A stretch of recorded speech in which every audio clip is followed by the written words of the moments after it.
इनके बुलडोजर के चलते मैडम भारत के लोग सवाल पूछना भूल गए और भारत की जनता आजकल इतनी भूखी है कि खाने को धोखा भी खा लेती है। मैडम भारत में एक मिडिल क्लास जो एक साल पहले एक वेजिटेरियन थाली 100 रुपये में खाता था, आज वही वेजिटेरियन थाली 152 रुपये की हो गई। टमाटर की कीमत 247% बढ़ गई, आलू की कीमत 180%, लहसुन 128% और तेल नमक आटा मैदा 18%।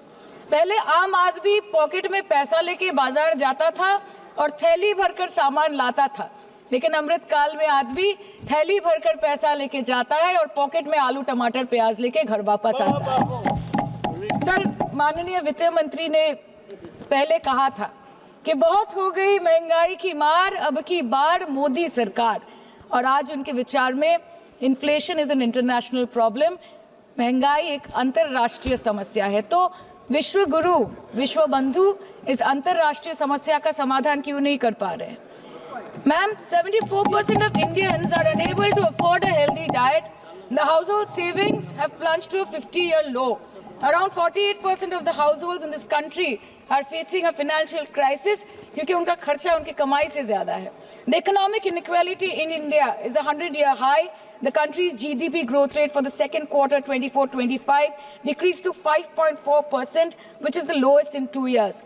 The government's total debt has reached a staggering 176 lakh crore, and the total debt is expected to soar up to 185 lakh crore by the end of the financial year.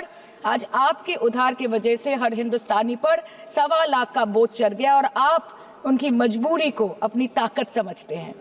Bengal में ऑल इंडिया तृणमूल कांग्रेस की प्रदेश युवा अध्यक्ष होने के नाते मुझे हर दिन कई नौजवानों से बात करनी पड़ती है। वो मुझे ये पूछते हैं कि मोदी जी ने हर साल 2 करोड़ नौकरी का वादा किया था, अर्थात 10 साल में 20 करोड़ नौकरी। उन नौकरियों का क्या हुआ, उन वादे का क्या हुआ? मैं बस उन्हें यही कह पाती हूँ कि पत्ते तो झड़ते हैं, उठाता है कोई कोई, वादे तो सभी करते हैं, निभाता है कोई कोई। Ma'am, as per the latest report by CMIE, the unemployment rate has risen to 9.2% in June 2024 as compared to 4.9% in 2013-2014. Female unemployment rate is much higher at 18.5% in June 2024 as compared to 7.7% 2013-14. Around 37% of working women are unpaid. In rural areas, this figure is at a horrific 43%. प्रधानमंत्री जी बोलते हैं सबका साथ, सबका विकास, सबका विश्वास। अगर ऐसा ही है तो भारत के लोग आज देश छोड़ के क्यों जा रहे हैं? 2018 से लेके 2023 के बीच 6,70,000 भारतीय ने अपनी नागरिकता त्याग दी। सिर्फ 2022 में ये संख्या करीबन 2,25,000 की थी। In 2022 alone, 7,500 high net worth individuals with a net worth of more than 8.3 crore or more left India. नवंबर 2022 से सितंबर 2023 सिर्फ 10 महीने में 96,917 Indians were arrested attempting to cross the United States illegally. Modi ji कहते हैं कि वो सबके साथ है, मगर ये आंकड़े बोलते हैं जो सबका होता है वो किसी का नहीं होता। और बंगाल के साथ तो कुछ अलग ही रिश्ता है इनका। The relationship is that of quid pro quo. ठुकरा के मेरा प्यार मेरा इंतकाम देखेगी। मतलब वोट है तो नोट है और वोट नहीं तो नोट नहीं। As per the available reports, as on 19 July, rupees 1.23 lakh crore is already due from the government of West Bengal against flagship programs like Manrega, PM Awas Yojana, Gram Sadak Yojana, National Health Mission, Central Food Subsidy. Further, 40,806 crore is projected dues against these schemes, bringing the total amount to a staggering 1.71 lakh crore. Madam, health care की schemes में सिर्फ fund हमको दिया नहीं जाता क्योंकि colour coding match नहीं करता है। सो आप सबका साथ सबका विकास जो बोलते हैं, is it hinging on colour coding? आपको रंग पसंद नहीं तो आप बंगाल के लोगों को पैसा नहीं दोगे और फिर आप आके बोलते हो कि हम बंगाल में जीत क्यों नहीं पाते। Ma'am, this is the reason, this step motherly attitude, जिसके लिए बंगाल के लोग हर बार इनको बड़े बड़े रसगुल्ला खिलाकर वापस दिल्ली भेज देते हैं। Even after making several attempts to crush our aspirations and our economy, Bengal government stands tall and true towards the commitment towards its people. Bengal में सिर्फ दीदी है तो मुमकिन है। The West Bengal government started transferring money to the bank accounts of 21 lakh people who worked for 100-day scheme without receiving any payments from the central government for Manrega. Even before Ayushman Bharat, in Bengal, Shastra Shati, a cashless scheme was launched, providing treatment cost up to 5 lakh for per person belonging to any strata of the society. आज कलकत्ता के किसी आलिशान private hospital में जहाँ पे एक अमीर आदमी की चिकित्सा होती है, वही बगल वाले बेड में एक गरीब मजदूर, एक गरीब किसान की भी ट्रीटमेंट होती है। यही है ममता बनर्जी का विकास। और आपके अमृत काल में the cost of medical treatment has been doubled in the last 5 years।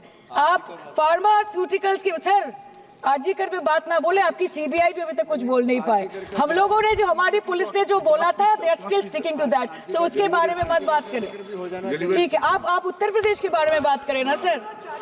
Sir, medical inflation is at 14%। Regularly लिए जाने वाले दवाइयों की कीमत 50% बढ़ गई।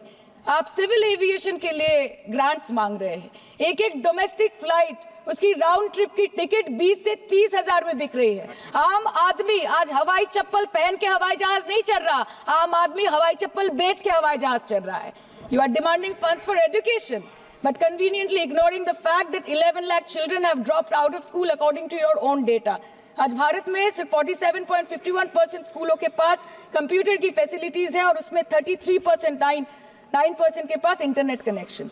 In law and justice, you are not been able to provide legal aid to more than 1% of the eligible population. In public enterprises, 5.1 lakh public sector jobs have disappeared in the last 10 years. Railway में करीबन 2.5 lakh post बाकी हैं और उसमें से vacancy है in critical safety categories. नए भारत में आजकल ट्रेन पटरी के ऊपर कम और पटरी के बाहर ज्यादा चलती है। मुझे दुख लगता है इस सदन में ये कहते हुए मैडम कि मैंने अपने लोकसभा क्षेत्र जादवपुर लोकसभा क्षेत्र के लिए एक बारुईपुर कोबी सुभाष मेट्रो एक्सटेंशन की मांग की थी। मुझे डिपार्टमेंट से ये चिट्ठी मिली जिसमें उन्होंने लिखा है that this project is not economically viable and this project is unremunerative. तो आपको अगर सब जगह से पैसा चाहिए तो मुझे ये बात समझ में नहीं आती कि लोग खुद के लिए आपको वोट देते हैं कि आपके फायदे के लिए वोट देते हैं। मैं आपको इतना ही बोलना चाहती हूँ, दिस वाज द रीजन अपने प्रॉफिट के लिए आज इन्होंने सीनियर सिटीजन का कंसेशन भी बंद कर दिया और सीना ठोक के ये बोलते हैं कि 2022-23 अर्थ वर्ष में हमने 15 करोड़ वरिष्ठ नागरिक से 2242 करोड़ कमाए। धन्यवाद माननीय सदस्य। मैं 2 बात और बोल के खत्म कर दूंगी कि लोकसभा पे खर्च करके क्या फायदा मैडम, जब यहाँ पे विपक्ष को बोलने का अधिकार ही ना हो। लोकसभा के लिए भी तो ग्रांट मांगा है ना मैम। और अभी सर बोल रहे थे कि बेटी बचाओ बेटी पढ़ाओ, तो 10 साल पहले मोदी जी ने लॉन्च किया था, लेकिन उसके 80% पैसे सिर्फ पब्लिसिटी और मार्केटिंग और एडवर्टाइजमेंट में खर्च कर दिए। आपके उत्तर प्रदेश, मध्य प्रदेश, राजस्थान में ना बेटी को पढ़ा पा रहे और ना बेटी को बचा पा रहे। बंगाल आए और देखिए कि ममता बनर्जी ने विधानसभा में अपराजिता एक्ट में बिल पास किया है, कन्याश्री किया है।